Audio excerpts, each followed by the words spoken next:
The name Private Bradley Manning, a U.S. soldier accused of passing classified material to the whistleblowing website WikiLeaks, has consistently made it into headlines, mostly in connection with his trial. But now his name is on a different list, that of more than 200 nominees for the Nobel Peace Prize. His nomination was put forward by the parliamentary group of the Movement of the Icelandic Parliament, and we're joined now from Reykjavik by one of its members, Brigitte Jonsdottir. So, thanks for joining us here. Out of all possible contenders, why do you think Bradley Manning deserves this prize? How do you think his actions contribute to achieving world peace? Well, me and my parliamentary group, we went over who we should nominate, and we all agreed that Bradley Manning deserved this honor because through his alleged leaks, now we don't know if he is responsible for it or not, but at least this person has been sitting in jail for nearly 2 years, whereas he is being criminalized for blowing the whistle on war crimes. And it's our opinion that it is not a criminal act to blow the whistle on war crimes or to blow the whistle on any crimes. We feel that by these leaks, for example, the video Collateral Murder, the world, and in particular the people that have put their name to the war in Afghanistan and Iraq through their governments, need to know what is really going on there.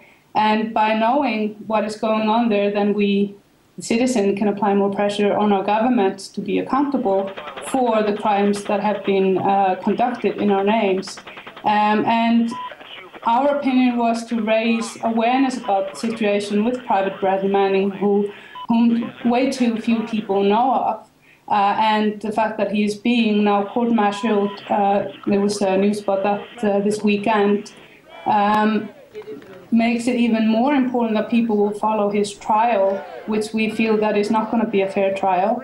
And we feel that by exposing for example, the information, if indeed it was Private Bradley Manning that leaked it in the Cablegate, many people had the opportunity all over the world to see in writing what they knew, but they couldn't get verified.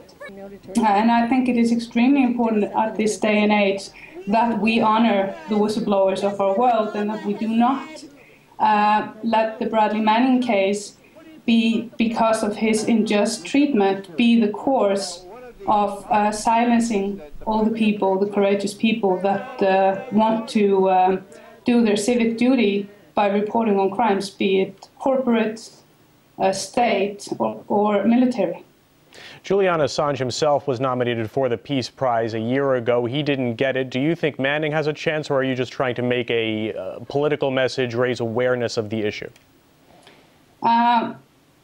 I'm primarily making a political message, but I do think that of all the different nominees, Bradley Manning has just as much chance as anybody else. I mean, if they could nominate Obama without him having actually done anything, then I'm sure that they can, and give him the prize, and then I'm sure that they, of course, will consider this very carefully, like any other nominees.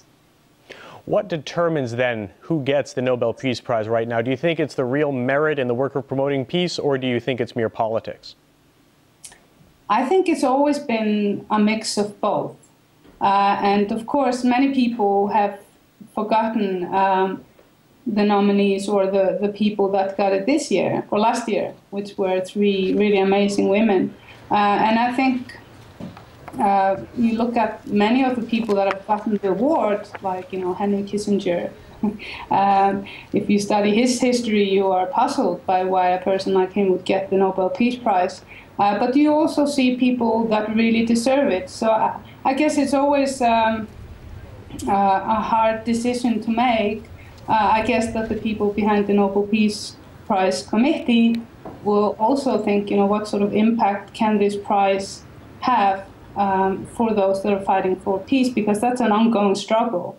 Like Dalai Lama, he hasn't been able to achieve what his people want him to achieve, and that is that Tibetans can live in Tibet without being persecuted and gradually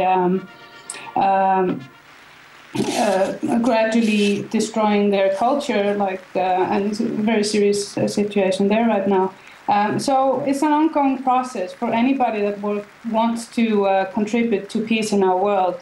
And I guess it's always going to be politicized to some degree, because peace, just like war, is a very political issue. All right. Thank you, Brigitte Jansdottir, member of the Icelandic Parliament for the Movement, speaking with us from Reykjavik. Thank you for having me.